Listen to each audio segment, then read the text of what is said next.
ეხლა მივემართებით ერგნეთში, სადაც მოსახლეობას უნდა შევხვდეთ საოკუპაციო საზღვართან შესაბამისად დილით მივაგეთ პატივი მემორიალს გორში, რომელიც არის გვინდოდა სხვა სოფლებში შესვლა, რომელიც უშუალოდ ხაზის პირასაა, მაგრამ ვერ შევედით, იმიტომ რომ ამ დღეებთან დაკავშირებით სამწუხაროდ ამ სოფლებში ატოცში და სხვაგან შესვლა სახელმწიფომ გადაწყვეტა. არ ვიცი რამდენად სწორი გადაწყვეტილებაა, მაგრამ ჩვენ ვერ მივედით. ამიტომაც ახლა მივდივართ როგორც გითხარით, ერგნეთში, სადაც მოსახლეობას უნდა შევხვდეთ და გავიხსენოთ სამწუხაროდ ეს ამბები, რაც ხდებოდა 18 წლის წინ. ბატონო, თქვენ ხედავთ, რომ საქართველოს მმართველი ძალა 8 აგვისტოს აღნიშნავს ამ ძალიან ტრაგიკულ თარიღს, ისევე როგორც რუსეთი. დანარჩენი მსოფლიო ომის დაწყების თარიღად 7 აგვისტოს ასახელებს. საქართველოს მმართველმა ქართულმა ოცნებამ ამ ბოლო დროს დაიწყო ესეთი ძალიან საშიში განცხადებების გაკეთება რუსოფილიის, რუსოფობიის წინააღმდეგ და ამაში საქართველოს ოპოზიციას ადანაშაულებს საზოგადოებას, რომელიც სწორედ 7 აგვისტოს მივიჩნევთ ომის თარიღად. რატომ არის ასეთი დუალური მიდგომა? რატომ ხდება ასეთი ორთარიღოვნება? ყველაფერში ორი თარიღი გვაქვს ახალ წელში შობის აღნიშვნაში, ახლა უკვე ომის დაწყების თარიღიც კი გაყვეს შუაზე. რას უკავშირდება ეს ყველაფერი თქვენი აზრით?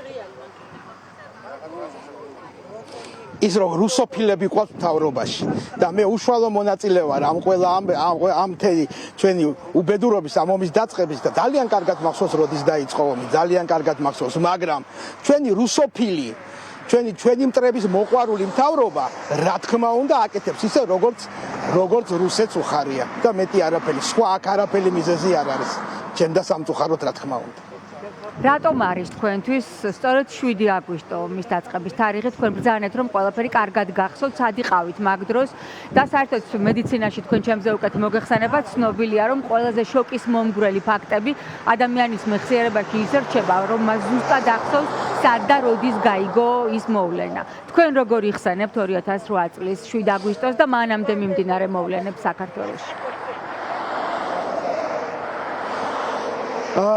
სიტუაცია იძაბებოდა და ეს გძნობდით ამას ყველას, მაშინ მე ჯანდაცვის სამინისტროში მუშაობდი და დილით შემომივიდა ზარი, რომ სასწრაფოდ მივსულიყავით ჯანდაცვის სამინისტროში. საათ შეიქმნა შტაბი და მე ჩამბარდა მთელი ეს ევაკუაციის საკითხები, საავადმყოფოებში დაჭრილების გადმოყვანა, როგორც მეომრების, ასევე მოსახლეობის გადაყვანა და მე პირდაპირ ვიტყვით ჯანდაცვის სამინისტრომ მაშინ ძალიან მაგრა ვიმუშავეთ, მართლა ძალიან კარგად ვიმუშავეთ და მე ვამაყობ რაც გავაკეთეთ მაშინ.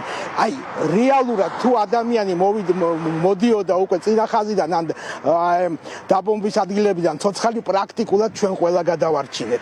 არაფერი არ აკლდა, არც კლინიკებს. ისაც კი გავაკეთეთ მაშინ, რომ რუსები რო შემოსულიყვნენ თბილისში, ჩვენ უკვე გამზადებული ქონდა მარნეულის, დმანისის და სხვა ჰოსპიტალები, რომ ჯარისკაცების, კომბატანტების, ომში მონაწილეები იქ გადაგვეყვანა.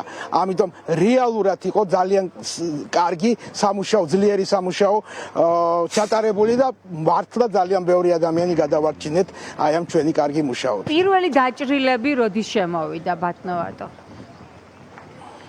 დიახ, 7 რიცხვი იყო, როცა შემოვიდა პირველი დაჭრილები, რა თქმა უნდა, გორის ჰოსპიტალი იყო ის ფორპოსტის პირველი ადგილი. არა, რატომ იცით, მე 2 აგვისტოს დაჭრილი ადამიანებიც მყავს ნანახი, რომლებიც თავში მძიმე ჭრილობით გადაიყვანეს, მათ შორის საზღვარგარეთ გადასარჩენად. ეს იყო კი ბატონო, ეს იყო, როდესაც დიახ, ჩვენ სამშვიდობა ძალებზეა საუბარი, ალბათ იცით, რომ იქეთ ხარ კულახმეტოვის რუსი შენაერთი იძგა, აქეთ ჩვენი ბიჭები და აი მაშინ უკვე იმიტომ გითხარით, რომ 7-მდე უკვე სიტუაცია იყო დაძაბული.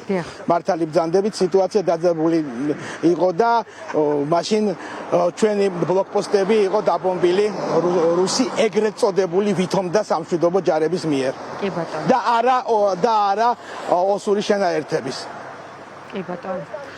ბატონო, რა შეგიძლიათ თქვა დღეს ომის დაწყების 18 წლის თავზე? სად არის ახლა საქართველო და მოახერხა თუ არა რუსეთმა ის, რაც მას 2008 წელს უნდოდა, რის გამოც დაესხა თავს ჩვენს ქვეყანას?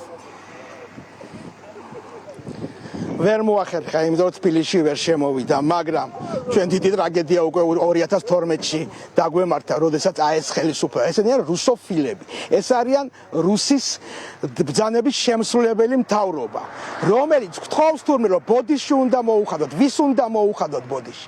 ვაპატიეთ იმ ხალხს, ვინც ჩემი მეგობრები მოკლა, ვის უნდა მოუხადო? რატო უნდა მოუხადო ბოდიში? იმიტომ რომ ჩვენ მიწაწყალს ვიცავდით? აი რატო უნდა მოუხადო და გამოდის ეს ამათი ეგრეთ წოდებული ლიდერი და გვეუბნება ჩვენ ბოდიში გვაქვს მოსახდელი. არავისთან, არავით არის ბოდიში არა გვაქვს მოსახდელი. ჩვენ აუცილებლად შევრიგდებით 4 ხალხად და აფხაზ ხალხადაც და ისევ ერთად ვიქნებით, მაგრამ ბოდიში მოსახდელი ჩვენ ჯარისკაცებს მთელ საქართველოს არავისთან არა გვაქვს. ძალიან დიდი მადლობა ბატონო ვატო, დიდი მადლობა თუნდაც ამ სიტყვებისთვის, თქვენი სამოქალაქო პოზიციისთვის. ვატო სურგულაძე საოკუპაციო ხაზთან მდებარე ერგნეთის გზიდან გვერდებოდა პირდაპირ